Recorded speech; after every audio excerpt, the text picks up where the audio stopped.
सभी को प्रणाम। हम पढ़ रहे हैं जन्म शताब्दी पुस्तक माला, ध्यान के दार्शनिक पक्ष 24। इतना सुंदर स्वाध्याय है। गुरुदेव ध्यान की गहराइयों में ले जा रहे हैं और ध्यान के माध्यम से ज्ञान, भक्ति और कर्म योग को कैसे सिद्ध किया जा सकता है ये समझा रहे हैं। आइए गायत्री मंत्र के साथ आगे पढ़ते हैं। ओम भूर्भुवः स्वः तत्सवितुर्वरेण्यं भर्गो देवस्य धीमहि धियो यो नः प्रचोदयात्। अब गुरुदेव भक्ति योग के बारे में बता रहे थे पिछली बार कि भक्ति योग अर्थात क्या? प्रेम। चारों तरफ प्रेम ही प्रेम, प्रेम ही प्रेम। और भक्ति योग का क्या अर्थ है? आस्था, निष्ठा और करुणा का प्रकाश है, प्रेम का प्रकाश है, विश्वास का प्रकाश है। उसी पे गुरुदेव प्रकाश डाल रहे थे। फिर गुरुदेव ने बताया कि हम अपने जब भक्ति योग सधने लगेगा और भक्ति प्रेम की पराकाष्ठा भक्ति है तो हमें अपने जीवात्मा से प्यार हो जाएगा। अब जीवात्मा की हम इतनी उपेक्षा करते हैं कि यह बेचारी कराहती रहती है और यह पूछती है कि दोस्त हमारा क्या होना है, बेटे हमारा क्या होना है। यह पूछते पूछते बूढ़ी हो जाती है।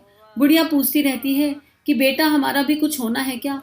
और आप कहते रहते हैं अरे बुढ़िया तू मरने वाली है, तेरा तो यही बद्रीनाथ है, तू यहीं मर जा, यहीं पड़ी रहे। यह बुढ़िया जो हमारी जीवात्मा है यह कहती ही है, कसकती है, कराहती है और अंधी हो जाती है। आंखों से दिखाई नहीं पड़ता जीवात्मा को। अपनी जीवात्मा से यदि हमें प्यार रहा होता तो बेटे वह जवान हो गई होती। कितनी पीड़ा है इस पैराग्राफ में कि अगर वो पीड़ा पहुंच जाए हृदय तक तो अपने आप जीवन चेंज होने लगेगा। गुरुदेव क्या कह रहे हैं कि हमारी जो सोल है, हमारी जो जीवात्मा है, जो भगवान के प्रकाश के लिए, भगवान के प्रेम के लिए तड़प रही है, तरस रही है, वो हमें हर पल बताती है कि क्या उचित है, क्या अनुचित है। आप अपने आप से पूछ लो, जब भी हम कोई ऐसा कर्म करते हैं जो करने योग्य ना हो, क्या मन में एक सिरहन नहीं आती? पहली बार, दूसरी बार, तीसरी बार एक भय नहीं आता? या कोई नहीं है जो अंदर से कहता हो कि अरे नहीं, ये नहीं करना चाहिए? वो एक अलग बात है कि हम उस पुकार को अनसुनी कर देते हैं। और इतना, कई बार कुछ लोग इतना आगे बढ़ जाते हैं अनसुनी करते करते कि उनके कान बंद हो जाते हैं, डंप हो जाते हैं, बहरे हो जाते हैं और उन्हें जीवात्मा की आवाज़ आनी ही बंद हो जाती है। वो एक अलग है, बुढ़िया हो गई। लेकिन अगर हम इस जीवात्मा की सच्ची पुकार को सुने, पूरे दिल से सुने, पूरे मन से सुने, तो ये एक्टिव हो जाएगी। इतना एक्टिव हो जाएगी कि जीवन की हर परिस्थिति में गाइडेंस मिलने लगेगी इसी जीवात्मा से। तो यही गुरुदेव कह रहे हैं कि अगर जीवात्मा से प्रेम हो जाए तो वह इतनी प्रचंड और प्रखर हो जाएगी कि हम साक्षात भगवान के रूप में काम आने लगेगी। पर हमारी जीवात्मा मर गई क्योंकि हम उनसे प्यार नहीं करते। हम किसी से प्यार करते हैं क्या? नहीं, हम किसी से प्यार नहीं करते। बीवी से प्यार करते हैं? नहीं, बीवी हमारे लिए जोंक है, खून की प्यासी जोंक जो चिपकती है, उसका खून पी जाती है। औरत के लिए हम जोंक हैं, उसकी जवानी हम चूस लेते हैं, उसे छूछ बना दिया, 50 बीमारियों की वह मरीज बन गई। उसके पास जो कुछ भी था अपने माँ बाप के घर से गुलाब सा शरीर लेकर आई थी और हमने उसको वासना की आग में जला दिया। वह जली हुई औरत कराहती, कसकती, सिसकती हुई पड़ी रही। जल्लाद छुरे लेकर के जिस तरह से मारता है, हमने भी अपनी औरत पे इतने सारे छुरे मारे कि उसका सारा का सारा खून निकल कर फेंक दिया। बच्चे पर बच्चे पैदा कराते रहे और वह चिल्लाती रही कि हमारी हड्डियां इस लायक नहीं है, हमारे पास उतना मांस नहीं है, कृपा कीजिए, अब हम और बच्चा पैदा नहीं कर सकते। और आप बच्चे पैदा करते चले गए। वह 1000 बीमारियां लेकर कि कभी हकीम के यहाँ चक्कर काटती, कभी आचार्य जी के यहाँ चक्कर काटती है और कहती है कि गुरुजी यह बीमारी है, यह बीमारी है। अगर आपने अपनी स्त्री को प्यार किया होता, उसको पढ़ाया होता, शिक्षा दी होती, दीक्षा दी होती, उसके स्वास्थ्य की रखवाली की होती और उसको सुयोग्य बनाया होता, उसको विकसित किया होता और श्रेष्ठ बनाया होता, पर अब तो वह किसी काम की नहीं बची। इसको आप प्यार कहते हैं। अब गुरुदेव हर एक प्यार की परिभाषा बता रहे हैं। अगर हम जीवात्मा से प्यार नहीं कर पाए और अगर प्यार करते तो वो प्रचंड हो जाती है और यकीन मानिए अंदर से उत्तर आने लगते हैं। ऐसा लगता है कि कोई है जो पल पल गाइड कर रहा है। लेकिन हमारा प्यार किस तरह का है? हमारा प्यार अपेक्षाओं से भरा हुआ है। हम तो प्यार किसी से कर ही नहीं पाए आज तक। गुरुदेव क्लियर लिख रहे हैं कि अगर आप ये कह रहे हो ना कि आपने किसी से प्यार किया, अपने आप से एक क्षण आंख बंद करके पूछो कि क्या हमने किसी से अनकंडीशनल लव किया है? एक ऐसा प्यार जो बिना किसी कारण के है। किया है क्या हमने आज तक कभी किसी से बिना किसी कारण से? एक प्यार जो बस है और होने के लिए है। और क्यों ये प्रश्न है? क्योंकि प्रेम योग बुक में गुरुदेव ने बड़ा सुंदर लिखा है कि प्रेम के पीछे अगर कोई कारण होगा तो कारण खत्म होते ही प्रेम खत्म हो जाएगा। और अगर तुमने कभी किसी से प्रेम ही नहीं किया तो तुम्हें परमात्मा के प्रति प्रेम का अनुभव कैसे हो पाएगा? तो किसी से तो प्रेम करो, लेकिन उस रिश्ते, जिससे भी, जो भी वो रिश्ता है, उसमें एक्सपेक्टेशन नहीं होनी चाहिए, उसमें डिजायर नहीं होनी चाहिए, उसमें कंपैरिजन नहीं होना चाहिए, वो बस प्रेम है होने के लिए है, सामने वाला एक्नॉलेज करे ना करे, उसे समझ में आए ना आए, पता चले ना चले, आपके मन में प्रेम है, बस वो स्थिर है, वो रहना चाहिए, है तो है, और प्रेम प्रेम के लिए है। ये बात गुरुदेव कह रहे हैं कि अब गुरुदेव हमारे समाज की एक व्यवस्था बता रहे हैं, हालांकि हर जगह नहीं है लेकिन काफ़ी क्षेत्रों में भी ऐसे ही है कि फीमेल्स का सम्मान नहीं है, कितनी कठिनाई है, तो उनको प्रेम से लेकर आए थे ना, तो अगर उनको समझ नहीं थी, जिस भी शादी में अगर किसी एक पार्टनर को समझ नहीं है तो दूसरे की तो ज़्यादा जिम्मेदारी बन जाती है, तो वो जिम्मेदारी पूर्ण करनी चाहिए थी, वो भी नहीं करी, ऊपर से उसको अस्वस्थ और कर दिया। कितने लोगों को तो मैं ही जानती हूँ, वो भी 3-3 4-4 बच्चे वाले, और क्यों, केवल लड़का चाहिए इसलिए, कुछ जगह तो केवल इसलिए मात्र के लड़का चाहिए। सोचो कितनी पीड़ा और कष्ट की बात है कि हम कहाँ रेडिएट कर रहे हैं आज की डेट में, और हम प्रेम की बात करते हैं। प्रेम तो अभी तक समझ ही नहीं आया, प्रेम का तो पा भी समझ नहीं आया अभी जीवन को। आगे लिख रहे हैं गुरुदेव, प्यार है आपके पास, पूछ रहे हैं, भक्ति है आपके पास, नहीं है। अगर भक्ति और प्यार रहा होता तो आपने अपने माँ बाप की सेवा की होती, बहन भाइयों की सेवा की होती। अब यहाँ शरीर भाव की सेवा की बात नहीं करे गुरुदेव, मन से अंतरात्मा शुद्ध और पवित्र होनी चाहिए।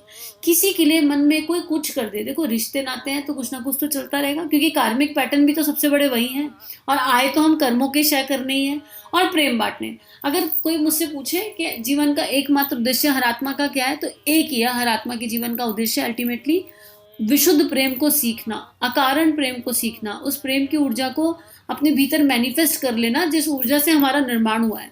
हम सब भगवान के प्रेम से बने, वही ऊर्जा हमारे भीतर मैनिफेस्ट हो जाए इस लेवल पर। तो अब गुरुदेव लिख रहे हैं, बेटे अगर आप करना जानते प्रेम तो आप एक ही बात जानते बेटा, पैसे को पैसा दे सकता है तो क्या हुआ, इन बच्चों के पीछे पड़े हो, इनका भविष्य खराब करने के लिए पैसा जमा करते जा रहे हो, इनको शराबी बनाओगे, अय्याश बनाओगे, दुराचारी बनाओगे, क्या बनाओगे? नहीं महाराज जी, मैं तो पैसा छोड़ के जाऊंगा, बेटे को देकर जाऊंगा और वह सारी की सारी जिंदगी मौज करेगा। अब प्रेम, माता पिता के प्रेम की बात कर रहे हैं पहले, कि बच्चे माता पिता की सेवा करें, और माता पिता का प्रेम भी इतना आसक्त है कि उनको बच्चे बड़े हो जाते हैं, बच्चा 30 साल का है, 40 साल का है, वो उनकी आसक्ति नहीं छूट रही, वो अभी भी नन्ना मुन्ना 2 साल का, 1 साल का, 6 महीने का बच्चा देख रहे हैं और फिर उसको रिमोट के जैसे कंट्रोल करना चाह रहे हैं। कैसे हो जाएगी? वो आत्मा अपना जीवन, अपनी यात्रा लेकर आई है, आपका फर्ज है समझाना अनकंडीशनल लव के साथ, लेकिन आप कंट्रोल नहीं कर सकते हो। और फिर अगर आप ज्यादा संग्रह कर रहे हो कि अरे भैया बच्चे को संग्रह करके दे दो, उसको घर बना के दे दो, गाड़ी बना के दे दो, तो अगर आपके पास है तो दो, लेकिन मूल भाव इतना कड़ा नहीं रखो। अरे उस पैसे को अच्छे काम में भी लगा सकते हो, क्यों? बच्चे को अगर ये दे देंगे तो उसकी जो पोटेंशियल है वो वहां तक कहाँ पहुंच पाएगा? उसको पता होगा बैकड्रॉप पे तो चलो इतना इंतजाम तो इन लोगों ने कर ही रखा है। तो कहीं ना कहीं हमारे मोह के बंधन, आसक्ति के बंधन हमारे प्रेम में छुपे रहते हैं। मोह और आसक्ति से युक्त प्रेम होता है, अपेक्षाओं से भरा हुआ प्रेम होता है। अब प्यार मित्रों किसे कहते हैं? प्यार का नाम गुरुदेव अब समझा रहे हैं, आप जानते नहीं, प्यार एक चीज का नाम है जिसमें आदमी को दिया जाता है। प्यार का अर्थ देना होता है।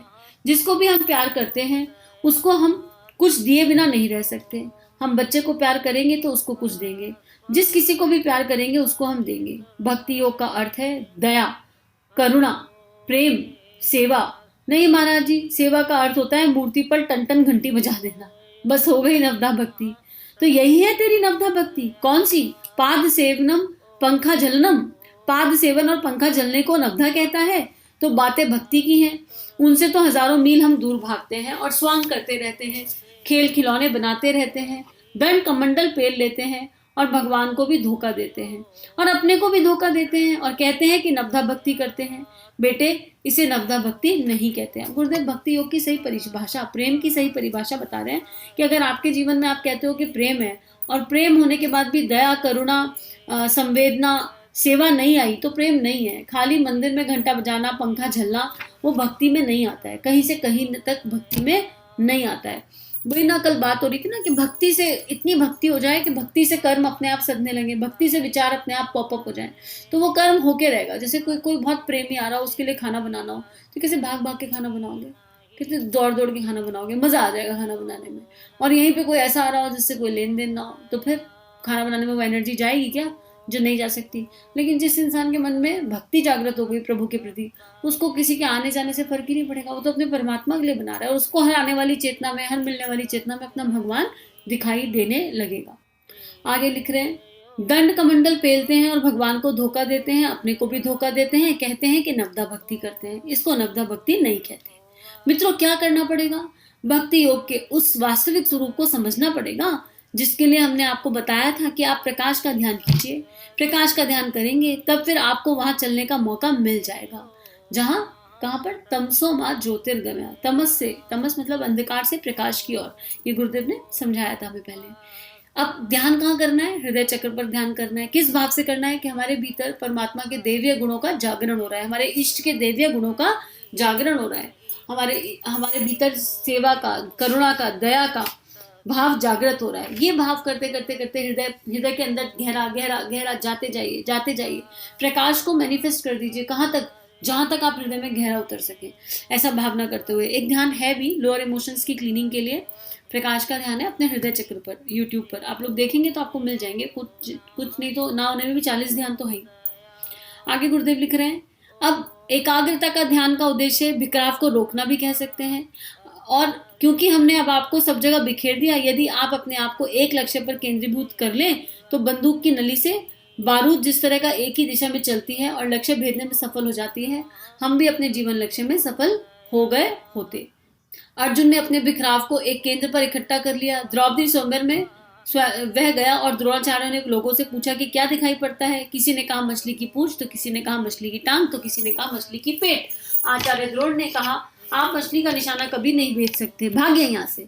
फिर अर्जुन से पूछा गया कि आपको क्या दिखाई पड़ता है। अर्जुन ने कहा हमें एक ही चीज भी दिखाई पड़ती है, मछली की आंख। तो मारिए निशाना, सफलता का वर्ण कीजिए। मित्रों, असंख्य दिशाओं में फैला हुआ हमारा मस्तिष्क कभी सफलता नहीं पा सकता। इसे एक ही दिशा में एकत्रित कर लीजिए। अब भक्ति को साधना है, अगर भक्ति करनी है तो सबसे पहले क्या करना पड़ेगा? भागते हुए विचारों को स्थिरता पे लाना पड़ेगा। कैसे आएंगे? सिंपल तरीका है, एक एक विचार मेरे इष्ट का है, एक एक भाव मेरे इष्ट का है। इष्ट के चिंतन के अलावा कोई चिंतन ना चले। जैसे बोला था, गायत्री मंत्र का चिंतन भी कर सकते हैं, उसके अक्षरों का भी कर सकते हैं। इसके अलावा कोई चिंतन आए ना, विचारों की पहरेदारी करें। जब वो पहरेदारी होगी तो फिर भक्ति पर फोकस करेंगे, भक्ति तत्व पर, प्रेम पर फोकस करेंगे कि प्रेम क्या चाहता है, प्रेम क्या करता है, प्रेम कैसे हो सकता है, फिर उस पर फोकस करेंगे। तो आज के लिए इतना ही।